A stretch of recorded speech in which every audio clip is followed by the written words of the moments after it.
इस वीडियो में हम लोग विद्युत क्षेत्र तथा विद्युत फ्लक्स के बारे में पढ़ेंगे।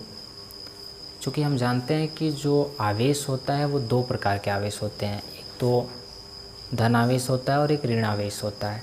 तो विद्युत क्षेत्र हम उसे बोलते हैं।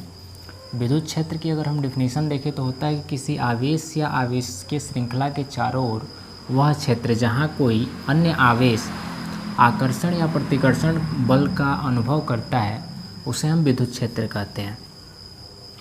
मतलब यदि कोई आवेश है और वह कहीं रखा गया, किसी क्षेत्र में रखा गया है कोई आवेश, तो उसके चारों तरफ एक क्षेत्र बनता है, विद्युत क्षेत्र बनता है, जहाँ पे अगर कोई अन्य आवेश आता है तो उसे प्रतिकर्षण या फिर आकर्षण बल का अनुभव हुआ करता है। तो उसे ही हम क्या कहते हैं, उसे ही हम विद्युत क्षेत्र कहते हैं। जैसे कि मान के चलिए कि Q कोई आवेश है और उसे हमने ऐसे रख दिया, यहाँ पे किसी क्षेत्र में हमने रख दिया, तो यह एक सर्कल बना है, मतलब यह एक अपना क्षेत्र बना लिया है। अब इसके नज़दीक अगर कोई Q, मान के चलिए Q डैश कोई आवेश आता है इसके नज़दीक में, तो यह कोई बल अनुभव करेगा। अगर मान के चलते हैं ये धनात्मक है और ये ऋणात्मक है, तो यह क्या करेगा, तो यह आकर्षण बल का अनुभव करेगा। क्योंकि ये जो आवेश है, हम जानते हैं कि आवेश के गुण क्या होते हैं, वह क्या करते हैं, जो अगर धन आवेश है तो वह क्या करेगा, ऋण आवेश को आकर्षित करेगा, और यदि धनावेश और धनावेश है दोनों पॉजिटिव है तो वह क्या करेगा, एक दूसरे को प्रतिकर्षित करेगा। यानी कि हम जानते हैं कि प्लस और प्लस आवेश क्या करता है, एक दूसरे को प्रतिकर्षित करता है, और जबकि जो आपका प्लस और माइनस जो आवेश हैं ये क्या करते हैं, एक दूसरे को आकर्षित करते हैं, यह एक दूसरे को आकर्षित करेंगे। और जो धनावेश है वह क्या करेगा, तो यह आपका एक दूसरे को प्रतिकर्षित करेगा। तो दो प्रकार के इसमें क्या होता है, प्रतिकर्षण होता है, और इसमें क्या होता है, आकर्षण होता है। यानी कि अगर धनावेश है और अगर किसी क्षेत्र में धनावेश रखा गया है, कोई पॉजिटिव आपका आवेश रखा गया है, और उसके आसपास अगर हम निगेटिव आवेश लाते हैं, अगर ऋणात्मक आवेश लाते हैं, तो वह क्या करेगा, वह आकर्षण बल का अनुभव करेगा। यानी कि जो धनावेश है वह क्या करेगा, ऋणावेश को अपनी तरफ आकर्षित करेगा। ठीक, तो इसे ही हम क्या कहते हैं, तो उसे हम क्या कहेंगे, आकर्षण कहेंगे। लेकिन जब अगर कोई धनावेश है और धनावेश ही फिर आ रहा है, उस क्षेत्र में धनावेश ही कोई आवेश लाया जा रहा है, तो वह क्या करेगा, उसे मतलब धक्का देगा, उससे क्या करेगा, वो प्रतिकर्षित करेगा। तो वह क्या करेगा, एक प्रतिकर्षण बल का अनुभव करेगा। ठीक है, तो उसे हम क्या कहेंगे, प्रतिकर्षण कहेंगे। ठीक है, यानी कि स्पष्ट रूप से आप समझ सकते हैं कि विद्युत क्षेत्र उसे कहते हैं कि किसी क्षेत्र में यदि कोई आवेश रखा गया है या फिर कोई आवेश है और उसके चारों तरफ अगर कोई आवेश आता है तो वह एक बल का अनुभव करता है। अगर धनावेश है तो दोनों अगर धनावेश है तो वह क्या करेगा, प्रतिकर्षण बल का अनुभव करेगा, और ऋणावेश और एक धनावेश है तो वह आकर्षण बल का अनुभव करेगा। ठीक है ना, तो वह जितना क्षेत्र बनाता है, जैसे कि मान के चलिए कि हमने कोई मैग्नेट लिया, कोई चुंबक लिया, ठीक है, हमने कोई चुंबक लिया, तो इसका एक लिमिट होता है कि अगर हम लोहे की किसी वस्तु को यहाँ पे रखते हैं, मान के चलिए यहाँ पे रखते हैं, तो यहाँ तक की वस्तुओं को ये अपनी तरफ आकर्षित कर लेता है, तो इसका एक क्षेत्र बन जाता है। यानी कि लोहे का ये इतना क्षेत्र बन गया, और इसी क्षेत्र को हम क्या कहते हैं, ये जो क्षेत्र बना, वही जो आवेश अगर इस तरह का क्षेत्र बनाता है तो उसे हम क्या कहेंगे, विद्युत क्षेत्र कहेंगे। यानी कि अगर हम इस चुंबक को कोई आवेश मान लें, इस चुंबक को अगर हम कोई आवेश मान लें, तो इसके लिए ये जो क्षेत्र बन रहा है, इसी क्षेत्र को हम क्या कहते हैं, विद्युत क्षेत्र कहते हैं।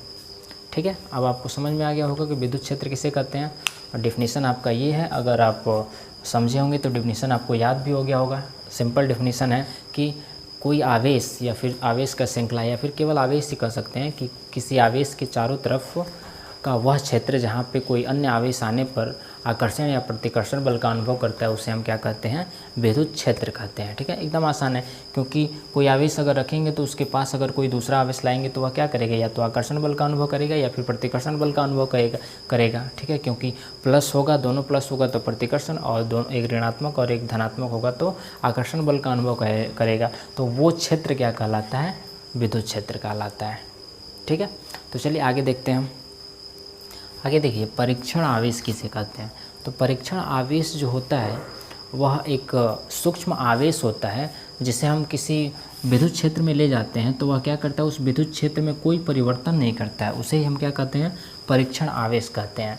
यानी कि परीक्षण आवेश की परिभाषा क्या हो जाएगी कि वह सूक्ष्म आवेश जिसे किसी विद्युत क्षेत्र में ले जाने पर वह उस विद्युत क्षेत्र में कोई परिवर्तन नहीं करता है, उसकी अवस्था में कोई परिवर्तन नहीं करता है, उसे हम क्या कहते हैं, परीक्षण आवेश कहते हैं। ठीक है ना, परीक्षण आवेश हमेशा धनात्मक ही लिया जाता है।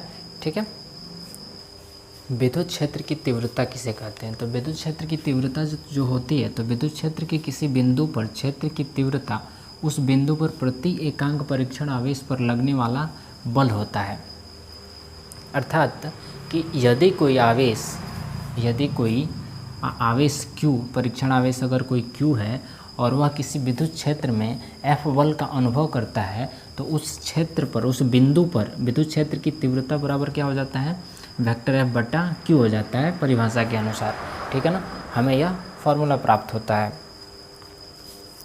तो विद्युत क्षेत्र की तीव्रता क्या होती है, वह आपका किसी बिंदु पर परीक्षण आवेश Q जो बल अनुभव करता है उसे ही हम क्या कहते हैं, किसी पर्टिकुलर बिंदु पर जो परीक्षण आवेश Q होता है वह जो बल अनुभव करता है, यानी कि उस पर जो बल लगता है, आकर्षण या प्रतिकर्षण बल जैसा बल लगता है और जितना बल लगता है उस बल को हम क्या कहते हैं, उस क्षेत्र पर, उस बिंदु पर विद्युत क्षेत्र की तीव्रता कहते हैं। ठीक है,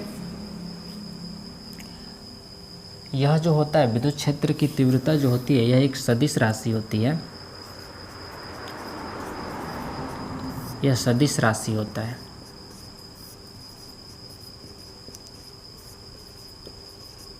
और इसका जो एसआई मात्रक होता है, इसका 2 एसआई मात्रक होता है।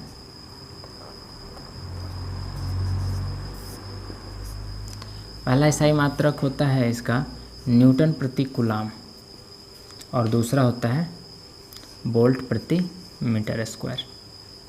एक होता है न्यूटन प्रति कूलाम और दूसरा होता है वोल्ट प्रति मीटर। ठीक है ना, 2 मात्रक होते हैं, इसके 2 एसआई मात्रक होते हैं। ध्यान रखें, ये कंफ्यूज करने वाला आपका ऑब्जेक्टिव क्वेश्चन दे देगा, तो ध्यान रखिएगा, इसके 2 मात्रक होते हैं। ठीक है ना, चलिए आगे देखते हैं। आगे देखते हैं हम लोग, आगे है हमारा विद्युत क्षेत्र रेखाएं। तो विद्युत क्षेत्र रेखाएं क्या होती हैं, तो यह एक काल्पनिक रेखाएं होती हैं जो कि किसी आवेश के चारों तरफ होती हैं। ठीक है, जैसे कि हम इसी परिभाषा अगर इसका डिफिनीशन देखें तो क्या होता है कि विद्युत क्षेत्र रेखाएं वैसे काल्पनिक वक्र होते हैं, यानी रेखाएं होती हैं जिनसे होकर कोई अकेला धनावेश चल सकता है यदि वह चलने के लिए स्वतंत्र हो।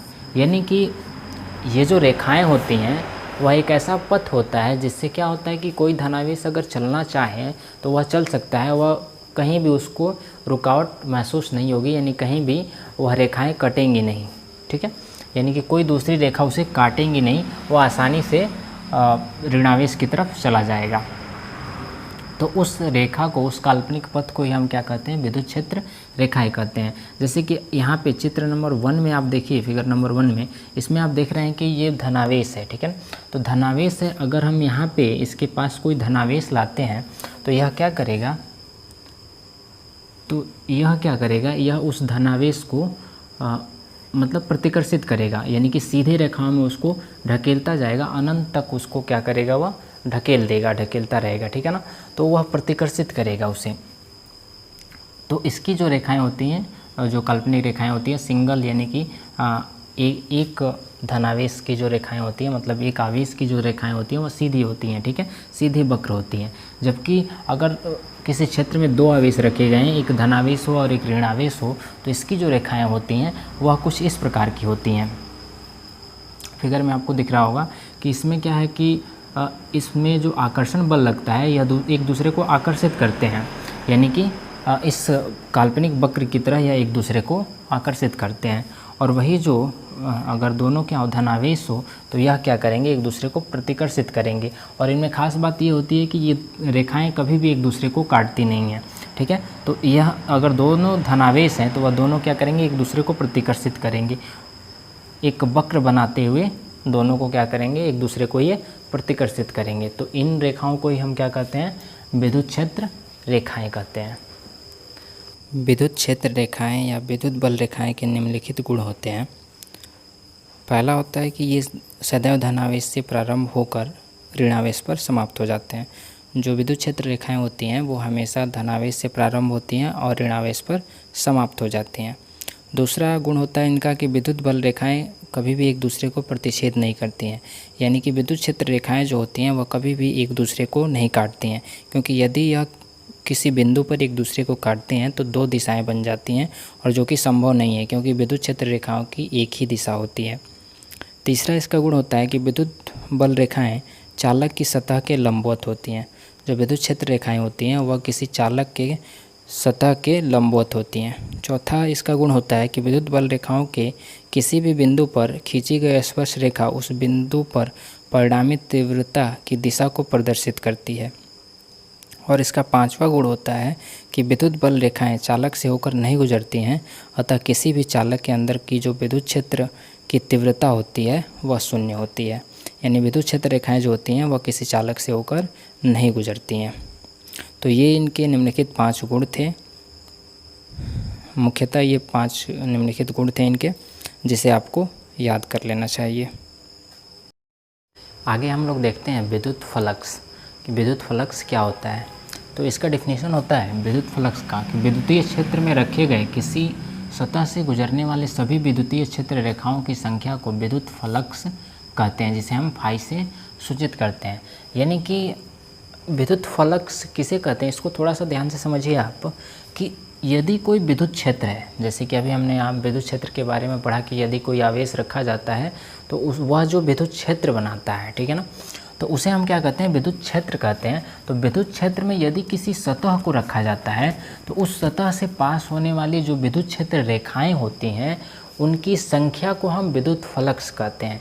यानी कि यदि कोई सतह हम क्या करें, यदि कोई सतह किसी विद्युतीय क्षेत्र में रखें तो उस सतह से गुजरने वाली जो रेखाएं होती हैं उसके परिणाम को, यानी उसकी संख्या को ही हम क्या कहते हैं, विद्युत फ्लक्स कहते हैं। ठीक है, एक बार और ध्यान से समझ लीजिए कि विद्युत फ्लक्स क्या होता है। तो विद्युत फ्लक्स विद्युत क्षेत्र, अभी आप लोगों ने इससे पहले विद्युत क्षेत्र को समझा था कि विद्युत क्षेत्र क्या होता है। यानी कि यदि कोई आवेश है तो उसके द्वारा जो विद्युत क्षेत्र बनाए गए हैं, तो उस विद्युत क्षेत्र में यदि कोई सतह हम रख देते हैं तो उस सतह से होकर गुजरने वाली जो विद्युत क्षेत्र रेखाएं होती हैं उसी की संख्या को हम क्या कहते हैं, विद्युत फ्लक्स कहते हैं। ठीक है, देखिए, और विद्युत फ्लक्स जो होता है वह कुछ बातों पे निर्भर करता है कि विद्युत फ्लक्स कब ज़्यादा होगा कब कम होगा।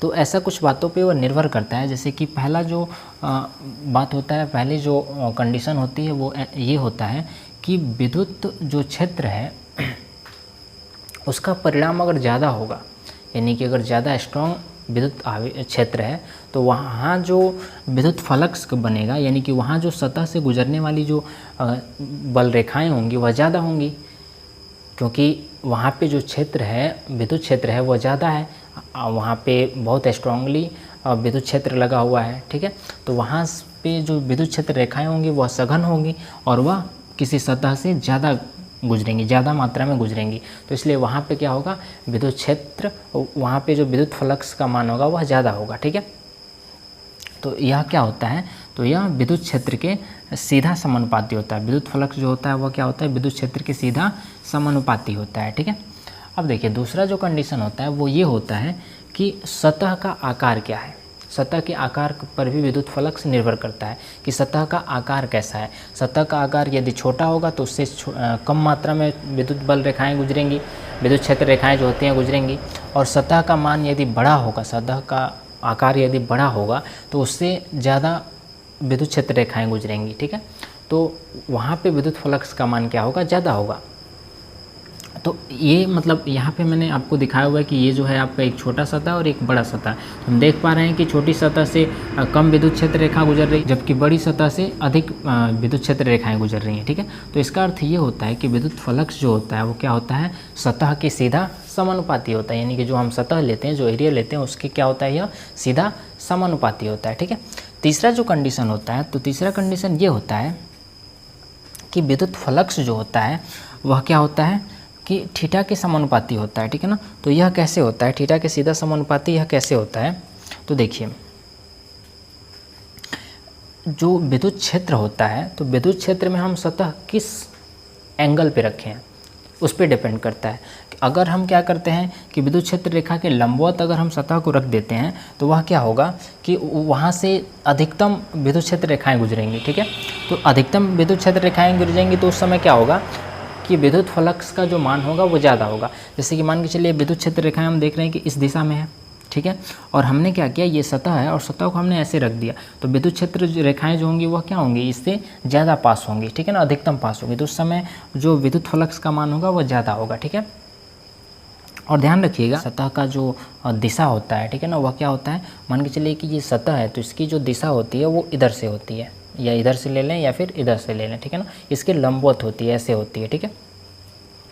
तो यहाँ पे हम देख रहे हैं कि इसकी जो दिशा बन रही है, इसका जो सदिश वेक्टर आ रहा है, मतलब जो आ रहा है ये सदिश जो राशि ये मिल रही है हमें, सदिश जो आ रहा है इसका जो दिशा आ रहा है वह किधर आ रहा है, वह जिस साइड में विद्युत क्षेत्र रेखा की दिशा है उधर ही आ रहा है, ठीक है ना।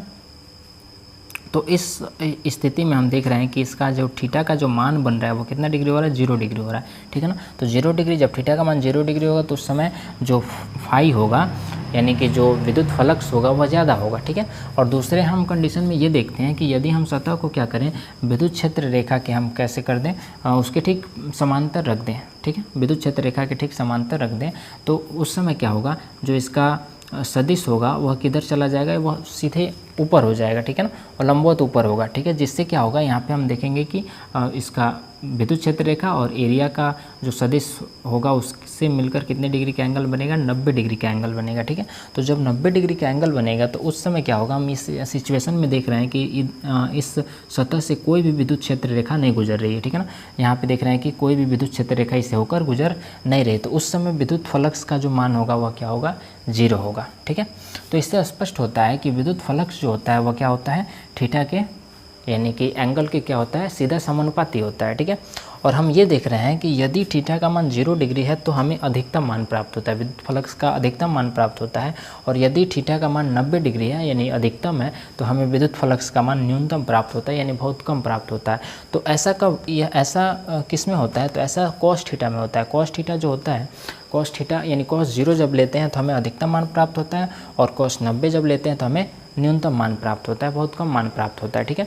तो इस तरह हम जो विद्युत फ्लक्स है वह किस कॉस थीटा के समानुपाती ले सकते हैं, ठीक है ना।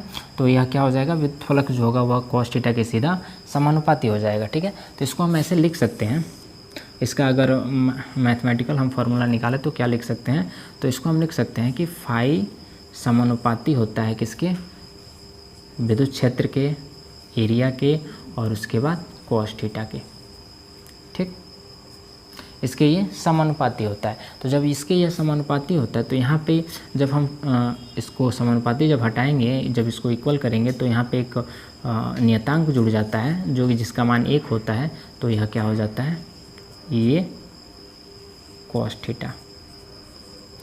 जब इसको वेक्टर के रूप में हम लिखते हैं, सदिश के रूप में लिखते हैं, तो इसको हम क्या लिख सकते हैं, तो फाई बराबर हम क्या लिखते हैं, vector E into vector A, सदिश ए, ठीक है।